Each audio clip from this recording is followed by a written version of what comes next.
Spiritual distress. Spiritual distress में क्या होता है कि आप अपनी वर्शिप को 100% एंजॉय नहीं कर पाते हैं। वो सुकून, वो भक्ति, वो फील ही नहीं कर पाते हैं। आप जिस भी आराध्य को मानते हैं, उनकी आराधना करते हैं, पूजा पाठ करते हैं, नाम जप करते हैं, ध्यान में बैठने की कोशिश करते हैं, मेडिटेशन में, लेकिन वो हो नहीं पाता है। जबरदस्ती हम उन नियमों को फॉलो करते हैं। एक साइकोलॉजिकल सेटिस्फाइड रहते हैं कि हमने पूजा पाठ कर ली, भोग लगा लिया, अपना नियम जो था वो पूरा कर लिया, है ना, मंत्र जाप कर लिए, ध्यान में बैठने की कोशिश कर ली, बट वो हो नहीं पाता है। वो 100% नहीं हो पाता है। वो सुकून फील नहीं होता है, वो भक्ति भाव फील नहीं होती है। तो ऐसे में एंजाइटी फील होनी स्टार्ट हो जाती है। ऐसे में एक काइंड ऑफ स्ट्रेस क्रिएट होता है जो हमें एंजाइटी की तरफ लेकर के जाता है। तो इसे बोलते हैं स्पिरिचुअल डिस्ट्रेस। ये होता किस वजह से है? एक तो हमें स्पिरिचुअल कॉन्सेप्ट बिल्कुल क्लियर नहीं होते हैं, जैसे ईश्वर पर विश्वास, अटूट विश्वास। इस अटूट विश्वास का कॉन्सेप्ट क्लियर नहीं होता है। ऐसा लगता है कि हमें अटूट विश्वास है, बट वो होता नहीं है। क्यों? क्योंकि जब भी हमारी कोई अनफेवरेबल या अनसर्टेनिटी वाली सिचुएशन आती है तो हमारा जो अटूट विश्वास था वो टूट जाता है ना। तो हम अपने ही ईश्वर पर क्वेश्चनिंग करने लग जाते हैं।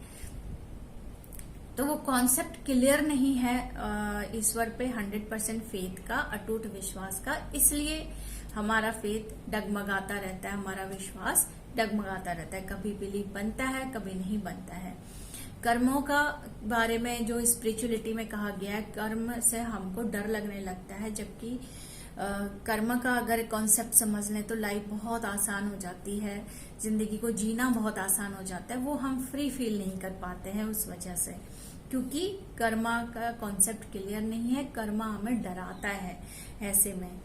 तो इसे बोलते हैं स्पिरिचुअल डिस्ट्रेस।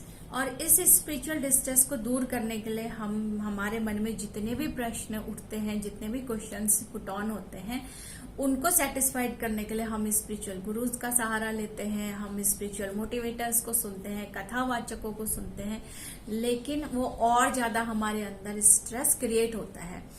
क्यों होता है ऐसा?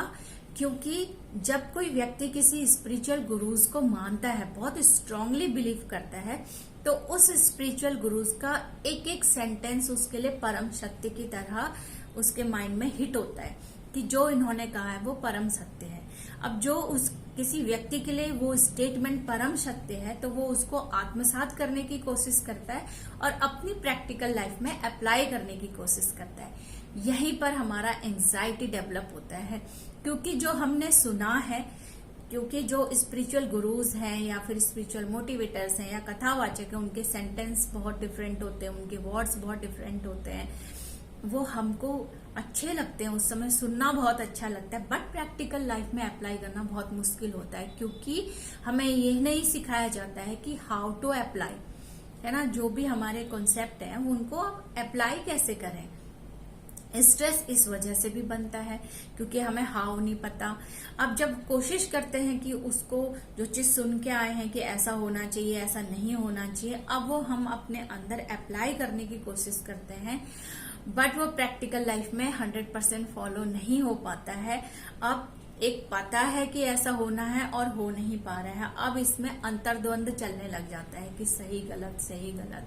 अब ये चीज हमें फिर वापस से डराने लगती है। तो जहां भय होगा, डर होगा, तो वहां भक्ति फील ही नहीं होगी। तो बहुत सारे ऐसे रीजंस हैं जिनके वजह से हमें स्पिरिचुअल डिस्ट्रेस फील होता है। तो अगर आप स्पिरिचुअल डिस्ट्रेस से निकलना चाहते हैं, अपनी भक्ति को, अपनी अपनी पूजा पाठ को, अपनी आराधना को फील करना चाहते हैं, रिलैक्स होना चाहते हैं, इंजॉय करना चाहते हैं अपनी वर्शिप को, अपने आराध्य पर अटूट विश्वास बनाना चाहते हैं, तो ये कॉन्सेप्ट पहले क्लियर होने चाहिए, है ना।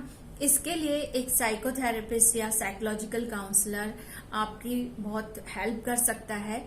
ऐसे आंसर्स हमें चाहिए जो 100% सेटिस्फैक्टरी हो, है ना। जब आपके क्वेश्चंस का आंसर मिलता जाता है, आपके कॉन्सेप्ट क्लियर होते जाते हैं, फिर आपके सामने कैसी भी परिस्थितियां आएंगी, आपका जो आपके आराध्य पर विश्वास है वो अटूट ही रहेगा।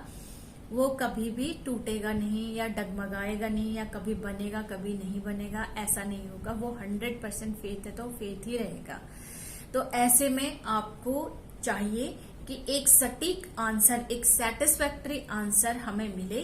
तो कहीं पर एक जो भी आपके नियरेस्ट हैं, साइकोथेरेपिस्ट हैं, साइकोलॉजिकल काउंसलर हैं, उनके पास बैठिए और उनसे आप अपने क्वेश्चंस को, स्पिरिचुअल क्वेश्चंस हैं जो भी, उन्हें आप डिस्कस कीजिए। अपना रीजन फाइंड आउट कीजिए कि मेरा विश्वास क्यों नहीं बन रहा है, क्यों मैं मेडिटेशन एंजॉय नहीं कर पा रहा हूँ, क्यों मैं अपना भक्ति भाव एंजॉय नहीं कर पा रहा हूँ। उस कॉन्सेप्ट को क्लियर कीजिए और फिर देखिए कि आपकी स्पिरिचुअल जर्नी कितनी खूबसूरत होने वाली है, जीवन जीना कितना कितना ब्यूटीफुल होने वाला है। और अगर आपके आसपास में नियरेस्ट में साइकोथेरेपिस्ट या साइकोलॉजिकल काउंसलर नहीं है तो आप मेरे से सेशन ले सकते हैं। I am there for you to help to find out satisfactory answer, है ना, हर एक क्वेश्चंस का एक सेटिस्फैक्टरी आंसर, जिससे कि आपके कॉन्सेप्ट क्लियर होते चले जाएंगे। तो आप मुझे डीएम कर सकते हैं, नीचे दिए नंबर पर व्हाट्सएप कर सकते हैं। Stay tune.